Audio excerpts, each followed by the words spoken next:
అదే RTV app వార్తల్ని క్షణాల్లో చదివే అవకాశం ఉంటుంది. ఒక న్యూస్ పేపర్, ఒక టెలివిజన్ ఛానల్ మీ చేతుల్లో ఎప్పుడూ ఉంటాయి. ఖేలో తెలంగాణ జీతో నల్గొండ అనే నినాదంతో కూడా క్రికెట్ టోర్నమెంట్ కూడా నిర్వహిస్తున్నారు. దీనికి సంబంధించిన బీజేపీ నాయకులు పేరుక సురేష్ కుమార్. ప్రస్తుతం మనం నల్గొండ పట్టణం మేకల అభినవ్ ఇండోర్ స్టేడియంలో కూడా ఈ కార్యక్రమం ఉన్నారు. ప్రస్తుతం మనతోటి సురేష్ గారు ఉన్నారు. అన్నది తెలుసుకునే ప్రయత్నం చేద్దాం. సార్ చెప్పండి, ఏంటి మొత్తం ఆ క్రికెట్ టోర్నమెంట్ కార్యక్రమం నిర్వహిస్తున్న పరిస్థితి ఉంది, ఎట్లా ఉంది సార్?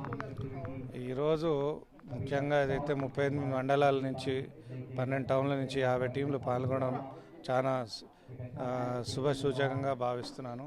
ఎందుకంటే భారతదేశంలో 60% యువత ఉన్నది. యువత తలుచుకుంటే ఏదైనా సాధించగలుగుతారు. వాళ్ళని ఒక రైట్ డైరెక్షన్గా, అంటే చదువుతో పాటు ఆట పోటీల్లో కూడా వాళ్ళకి అన్ని విధాలుగా ముందుకు చేయూతనివ్వాలని చెప్పి నేను ఈ కార్యక్రమాన్ని చేయడం జరిగింది. ఈ కార్యక్రమాన్ని మా రాష్ట్ర అధ్యక్షులు కిషన్ రెడ్డి గారు పిలుపు మేరకు మేము నల్గొండ పార్లమెంట్లో ఈరోజు ఈ కార్యక్రమాన్ని ప్రారంభించడం జరిగింది. ఏదైతే ఈరోజు విజయ సంకల్ప యాత్ర దాంట్లో బిజీ ఉన్నందున వారు రాలేకపోయారు. అదేవిధంగా డాక్టర్ లక్ష్మణ్ గారు కూడా ఈ కార్యక్రమానికి ముఖ్య అతిథిగా విచ్చేసే అవకాశం ఉండే, కాకపోతే ఈరోజు చెవెలలో ఆ ప్రోగ్రాం ఉండడంతో రాలేకపోయారు. సో ఇక్కడ నేను చెప్పదలుచుకుంది ఏంటంటే, ఈ కార్యక్రమానికి ఇంత భారీ ఎత్తున ఇన్ని టీంలు రావడం అనేది మన యువత స్ఫూర్తి తెలియజేస్తున్నది. అదే స్ఫూర్తితోని వాళ్ళందరూ భారతదేశాన్ని కూడా ఒక ముందడుగు, అంటే ఇప్పటికే ఎక్కడ చూసినా యువత, అంటే భారతదేశం యువత మన టాప్ మోస్ట్ 30 కంపెనీస్లో, ఎంఎన్సీ కంపెనీస్లో సిఇఓస్ మన భారత పౌరులే ఉన్నారు. అదేవిధంగా ఈ క్రీడా స్ఫూర్తితోని ఇక్కడ మన నల్గొండ పార్లమెంట్ నుంచి ప్రతి ఒక్కరు క్రీడాకారులు అందరూ ఈ అవకాశాన్ని ఉపయోగించుకొని పైకి వెళ్ళాలని, అంటే ముఖ్యంగా ఏంటంటే ఇవాళ రేపు ఓన్లీ ఎడ్యుకేషన్ మీద పేరెంట్స్ కానీ స్టూడెంట్స్ కానీ ఫోకస్ చేసి వాళ్ళ హెల్త్ దాన్ని పట్టించుకోవట్లేదు. మీరు చూస్తున్నారు, ఎంతోమంది జిమ్కి వెళ్ళి హార్ట్ అటాక్లు ఇవన్నీ ఇలాంటి ఎన్నో జరుగుతున్నాయి. సో ఇలాంటి ఆట పోటీలు నిత్యం జరుగుతూ ఉంటే పిల్లలు ఖచ్చితంగా యూత్ అంతా దీన్ని పార్టిసిపేట్ చేస్తే వాళ్ళ హెల్త్తో పాటు వాళ్ళ ఎడ్యుకేషను, మరి ఫిజికల్లీ మెంటల్లీ ఫిట్ ఉంటారని చెప్పి నేను మనవి చేస్తున్నాను. నల్గొండ పార్లమెంటు వ్యాప్తంగా కూడా ఎంతమంది కూడా ఈ క్రికెట్ టోర్నమెంట్లో పాల్గొనబోతున్నారు సార్? మొత్తం వచ్చేసి మన లక్ష్యం వచ్చి 38 మండలాలు 12 టౌన్లు 50 టీంలు అనుకున్నాము. కొన్ని అనివార్య కారణాల కొన్ని 7-8 మండలాల నుంచి రాలేదు. కానీ ఈరోజు మటుకు వాళ్ళందరూ వచ్చి వాళ్ళ అప్లికేషన్స్ ఇవ్వడం జరిగింది. సో మేము 50 టీమ్స్తోని ఈ కార్యక్రమాన్ని జరిపించాలని మనస్ఫూర్తిగా కోరుకుంటున్నాం. ఇంకా ఈ క్రికెట్ టోర్నమెంట్ కాకుండా ఇంకా ఎలాంటి సేవా కార్యక్రమాలు నిర్వహిస్తుంటారు సార్ మీరు? ఇప్పటికే మేము హెల్త్ క్యాంపులు, ప్రతి అసెంబ్లీలో 7 హెల్త్ క్యాంపులు ఇప్పటిదాకా నిర్వహించాము. దాన్ని విస్తృతంగా మండలాల్లో కూడా తీసుకెళ్ళాలని మా ఆలోచన ఉంది. అదేవిధంగా మనకి పాత బస్తీలో ఏదైతే హనుమాన్ విగ్రహ ప్రతిష్ట రోజు కూడా మనం ఒక దాదాపు 10,000 మంది భక్తులకి అన్నదాన కార్యక్రమాలు కూడా చేయడం జరిగింది. నా సొంత ఖర్చులతో చేయడం జరిగింది. అదేవిధంగా 500 పైచిలకు మన కారసేవకులు ఏదైతే 1992లో ఎక్కడైతే వెళ్ళారో నందరాజ్ గౌడ్ గారు వెళ్ళి అక్కడ అయోధ్యలో వెళ్ళి ఏదో బాబరీ మస్జిద్ని మనము, అంటే డిమాలిషన్లో ఆయన క్రియాశీల వ్యక్తిగా అక్కడ ఉండడం జరిగింది. వాళ్ళ భార్య ఇంకా వాళ్ళ పిల్లలు మొన్న మేము శివాజీ జయంతి రోజు వాళ్ళని సన్మానించడం జరిగింది. అదేవిధంగా 500 మంది కారసేవకులకి నా సొంత ఖర్చుతోని అయోధ్య రామజన్మ భూమిని దర్శించడానికి తీసుకెళ్లడం జరుగుతుంది.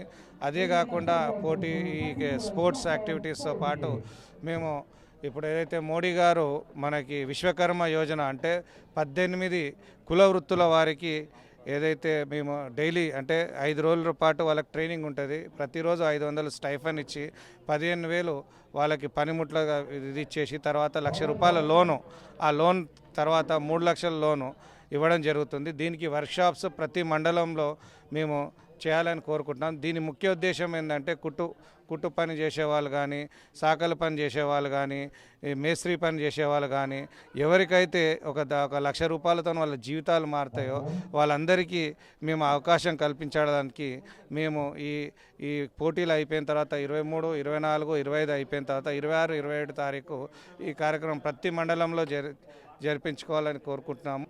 వచ్చే కొద్ది రోజుల్లో కూడా పార్లమెంటు ఎలక్షన్లు కూడా రాబోతున్నాయి. బీజేపీ పార్టీ ఎలా ఉండబోతుంది? ఎంపీ సీట్లు ఎన్ని గెలవబోతుంది? నేను ఒకటి మీకు చెప్పాలనుకుంటున్నాను. బీఆర్ఎస్ తోని పొత్తుందని చాలామంది చెప్తున్నారు. కానీ మా బండి సంజయ్ గారు పిలిపించినట్టు ఎవరైతే బీఆర్ఎస్తో పొత్తుందంటే చెప్పుతోంది కొట్టమని చెప్పారు. నేను మళ్ళీ అదే చెప్తున్నాను. భారతీయ జనతా పార్టీ 17 స్థానాలు సొంతంగా పోటీ చేస్తుంది. అందులో ఖచ్చితంగా 15 సీట్లు గెలుస్తుందని నేను పూర్తి విశ్వాసంతో తెలియజేస్తున్నాను. ఎందుకంటే 2018లో అయితే ఎలక్షన్స్ అయిందో కేవలం 7% ఆ ఓట్ షేర్ ఉండే.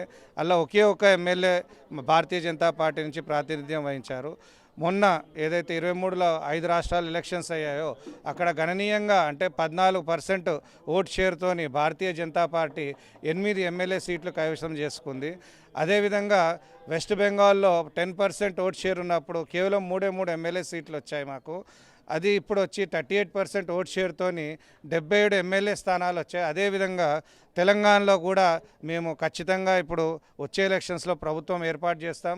అదేవిధంగా ఇప్పుడు ఏదైతే అంటారో అందరూ సౌత్ ఇండియాలో భారతీయ జనతా పార్టీ అంత ప్రాబల్యం లేదంటారు. కానీ సౌత్ ఇండియాలో మా సంఖ్య ఎంపీల సంఖ్య లోక్సభలో 28 ఉంది. అదే చూసుకుంటే 27 కాంగ్రెస్ ఉంది. అదే రాజ్యసభలో చూసుకుంటే మా సంఖ్య వచ్చి 7 ఉంది, వాళ్ళది 6 ఉంది. ఎటు చూసినా నార్త్ అయినా ఈస్ట్ అయినా వెస్ట్ అయినా సౌత్ అయినా భారతీయ జనతా పార్టీ ఉంది. అదేవిధంగా నేను ఏం చెప్తున్నానంటే ఏదైతే వెస్ట్ బెంగాల్లో ఎలా అయితే 10% నుంచి 38% ఓట్ షేర్ పెరిగిందో ఖచ్చితంగా నల్గొండ పార్లమెంట్లో కూడా ఈసారి పోలింగ్ శాతం పెరుగుతుంది భారతీయ జనతా పార్టీతోని. పెరిక సురేష్ కుమార్ నల్గొండ పార్లమెంటు సభ్యుడిగా పోటీ చేస్తారని వార్తలు వస్తున్నాయి. అది నిజమేనా? ఎట్లా ఉండబోతుంది సార్? ఇది నిర్ణయించేది అధిష్టానము. వాళ్ళు ఏ అభ్యర్థి గెలుస్తారో ఎవరికి ఇస్తే బాగుంటుందని వాళ్ళకి చాలా బాగా తెలుసు. సో ఫీల్డ్లో అంటే నేను ఒక్కటి తెలియజేయాలనేది ఏమనుకుంటున్నానంటే 2009లో కూడా భారతీయ జనతా పార్టీ ఇక్కడ పోటీ చేయడం జరిగింది.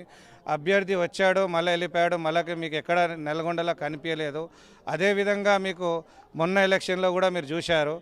నా ఇండస్ట్రీ వచ్చి ఇక్కడ మిర్యాలగూడలో ఉంది, నా క్రషర్లు వచ్చేసి ఇక్కడ నల్గొండలో ఉన్నాయి. ప్రతిరోజు నేను ఇక్కడనే ఉంటాను, ప్రతిరోజు ఇక్కడనే నిత్యం ప్రజల్లోనే ఉంటాను. ఇది నా వాగ్దానం. ఖచ్చితంగా నల్గొండలో ఉంటాను. ఓటేమైనా గెలుపైనా ఏదైనా ప్రజలతోనే ఉంటాను. నేను ఒక 20 ఏళ్ళ ప్లానింగ్తో వచ్చాను. ఏది కేవలం ఎంపీ సీట్ కోసమో ఎంపీకి నిలబడడానికి కాదు. 20 ఏళ్ల పాటు ఏదైతే నేను డిసిషన్ తీసుకున్నానో 100 గుళ్ళ డెవలప్మెంటు, 100 బళ్ళ డెవలప్మెంటు, అదేవిధంగా ఏదైతే హెల్త్ క్యాంప్స్ అనుకున్నామో ఆల్రెడీ మేము 7 అసెంబ్లీలో చేశామో ప్రతి మండలానికి తీసుకెళ్ళి మేము ఈ కార్యక్రమాన్ని ముందు తీసుకెళ్లాలని మనవి చేస్తున్నాను.